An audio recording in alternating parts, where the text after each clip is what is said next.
Alright, I'm back on the swing arm. Well, I've got my head around where I was at a year or maybe 2 years ago with the swing arm, so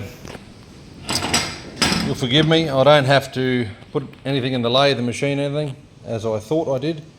So I can get away with continuing on with the needle rollers in here. So I just had to get my head around it again because it's been so long. So if you have a look down in here, I'll put a torch down in here. You can see there's, I don't know if you can see that, there's a Kawasaki, so a swing arm kit for a Kawasaki, just an all balls kit, Kawasaki KLX 250. Needle, let me turn the flash on, might be better. So just needle rollers down in there, standard seals that come in the kit. So the bearings were just pressed in. As you can see, this is standard Kawasaki here, and on the other side, and you can see this crush tube that I've welded in between the two halves here. So this is the standard part. This bit here I've put in. It's just a piece of aluminium tubing that you can see that I've welded in, and I've put a grease nipple in here to grease feed those needle roller bearings. So that in mind, what I've also done is I wanted to try and keep, I didn't want to have to muck around and make too many swing arm parts for the frame or bolts or whatever, so it utilises the factory Yamaha swing arm bearing, so the XT500 swing arm pivot bolt and nut, so that's all stock Yamaha. And what I had to do, I had some 4140 round bar that I drilled out in the lathe. So this is not heat treated, but it is 4140. And I've also drilled that with a 9/64, so about 4mm drill, to allow grease to be fed in through the nipple. The grease will feed into this chamber here, between the the bar here.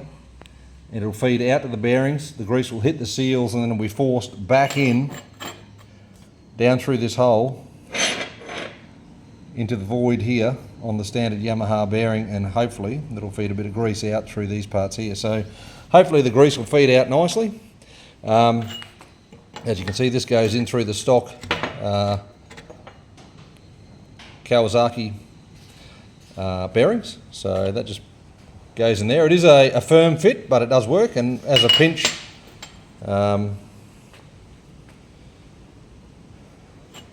it pinches together between the swing arm as you do it up. Sorry, losing my train of thought there. What I do have to do is, the swing arm is 198mm wide from side to side.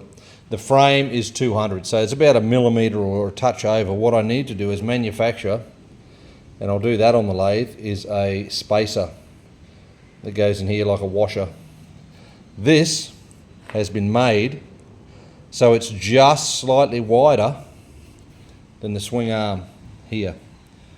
So this sits out proud outside of here. So when we pinch it all together, when we do up the swing arm, this crush tube will be pinched between the sides of the frame, not the swing arm.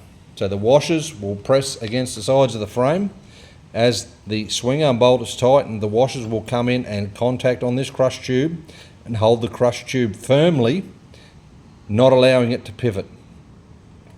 What will then happen, the swing arm bolt, nut and crush tube will be held firmly between the sides of the frame and be held stationary. What then will happen is the swing arm will be allowed to move up and down, or oscillate, whatever you want to say, on the crush tube, which is 4140, and the bearings will